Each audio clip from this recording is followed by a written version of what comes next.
Ce que j'ai aimé, c'est sa concision. D'abord, il n'est pas aussi long que les autres. Ce que j'ai aimé également, c'est le fait qu'il s'est focalisé effectivement sur un problème essentiel, hein, qui a été constaté dans la marche de notre nation. En effet, j'estime qu'effectivement, la notion de responsabilité résume, à mon sens, la panacée à toutes les difficultés que traverse notre pays. Voilà ce que pourrait être ma première réaction. Et je pourrais ajouter à cela que certains ont peut-être fustigé le fait qu'il n'ait pas été suffisamment prolixe, qu'il n'ait pas profité de cette occasion pour faire l'état de la nation, comme on l'a dit. Mais je pense que les discours du chef de l'État doivent être envisagés, n'est-ce pas, de manière sommative. C'est-à-dire que ce discours n'intervient qu'à la suite de tous ceux qu'il a prononcés, n'est-ce pas, les années antérieures. Il estime, à mon sens, hein, je ne suis pas membre de sa cellule de communication, mais il estime que dans ses précédentes interventions, il a suffisamment, n'est-ce pas, pointé du doigt ce qui n'allait pas. Il a suffisamment mis en lumière ce qui marchait. Et il pense que ces discours-là se trouvent bel et bien dans les archives, n'est-ce pas, de ceux qui sont en charge de la gestion de la chose publique. Et donc, ce qui s'est dit le 14 août dernier ne vient qu'en ajout, n'est-ce pas, en complément de ce qui a déjà été dit. Et donc, la parole du chef de l'État, du père de la nation à l'endroit des Congolais, doit être vue, n'est-ce pas, dans cet ensemble-là. Année de la jeunesse, qu'est-ce à dire?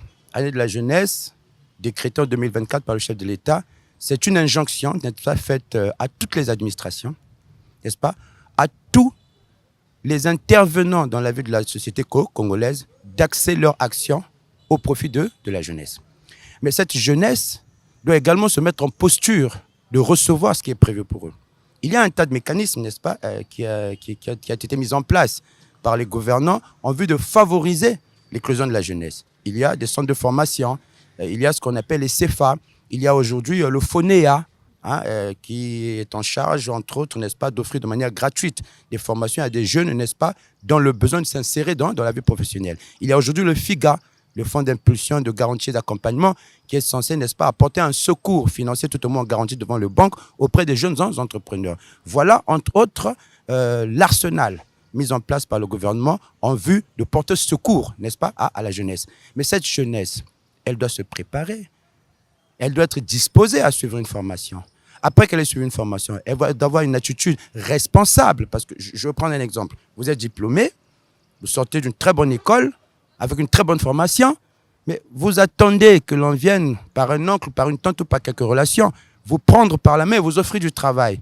Alors qu'en réalité, la démarche de quelqu'un titulaire d'un diplôme, aussi bien professionnel que de quelque autre formation, a la responsabilité à ce moment d'aller chercher du travail. Il y a justement un mythe autour de la notion de travail que l'on pense être inexistant en République du Congo. Mais je peux vous dire, regarde mes témoignages, n'est-ce pas, qu'il suffit de se rendre à la CPE pour constater combien tous les jours, n'est-ce pas, des patrons d'entreprise, des gérants d'entreprise viennent déposer des contrats de travail en vue, n'est-ce pas, de la régularisation des formalités administratives. Rien que cet aspect, n'est-ce pas, sous le prisme, n'est-ce pas, de la mouvance de l'activité de la CPE, j'entends par là et je comprends par là qu'il y a effectivement quand même il est rare, mais des emplois existants en République du Congo. Donc, pris sous cet exemple-là, la responsabilité d'un jeune, n'est-ce pas, consisterait à faire cette démarche, à rédiger un curriculum vitae, à rédiger une lettre de motivation, à identifier une entreprise susceptible, n'est-ce pas, d'avoir besoin de lui,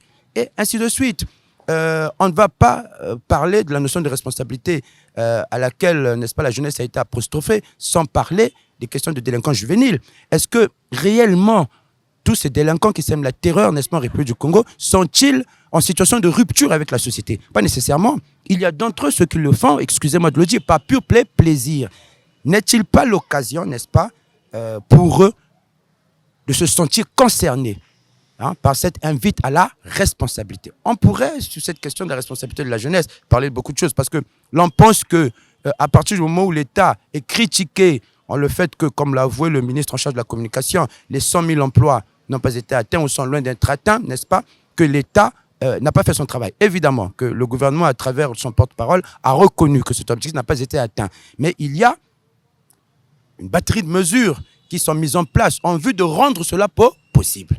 Alors, si cela est fait par le gouvernement, si ce pas est fait par le gouvernement, quel est le pas de jeunes pour accompagner cela?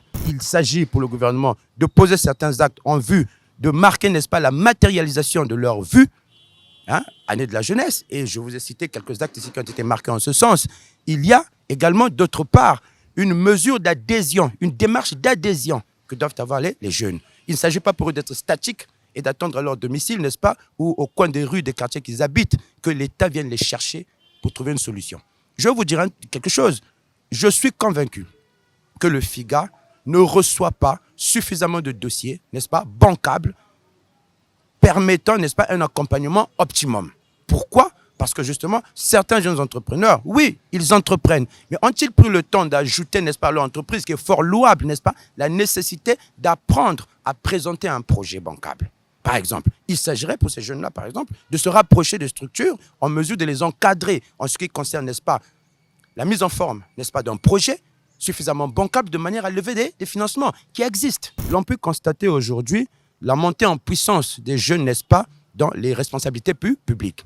Il s'agit là d'un exemple de transmission. À partir du moment où on donne aujourd'hui la possibilité, je ne citerai pas des noms, mais c'est connu, des jeunes de moins de 30 ans qui ont été nommés directeurs de cabinet en République du Congo, des jeunes d'une trentaine d'années qui sont, n'est-ce pas, représentés à l'Assemblée nationale, des jeunes d'une trentaine d'années qui entrent au gouvernement.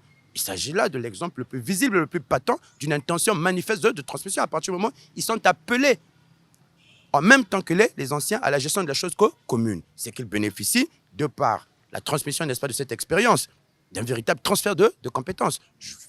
Le moi étant haïssable, je vous dirais que je suis moi-même un produit, n'est-ce pas, bénéficiaire de cette transmission entre les aînés et la jeunesse. L'on dit, si vieillesse pouvait, et si jeunesse ça savait. Cela résume tout. Il y a une jeunesse qui sait, n'est-ce pas, qui n'est que dans le besoin de transmettre à une jeunesse qui peut. Mais cette jeunesse qui peut doit pouvoir être en mesure de démontrer qu'elle peut. Voilà ce à quoi j'invite, n'est-ce pas, je ne suis plus jeune, je suis sorti de cette tranche d'âge entre 16 et 35 ans, mais je pense que je suis encore relativement, à partir du moment où je vise également au quotidien des difficultés qu'ils traversent eux. Je pense qu'à mes petits frères, prêtez-moi l'expression, s'il y avait quelque chose à dire, c'est de se mettre debout, c'est de penser que nous sommes collectivement, n'est-ce pas, responsables de la destinée de notre pays et d'avoir une attitude, pour paraphraser le chef de l'État, responsable.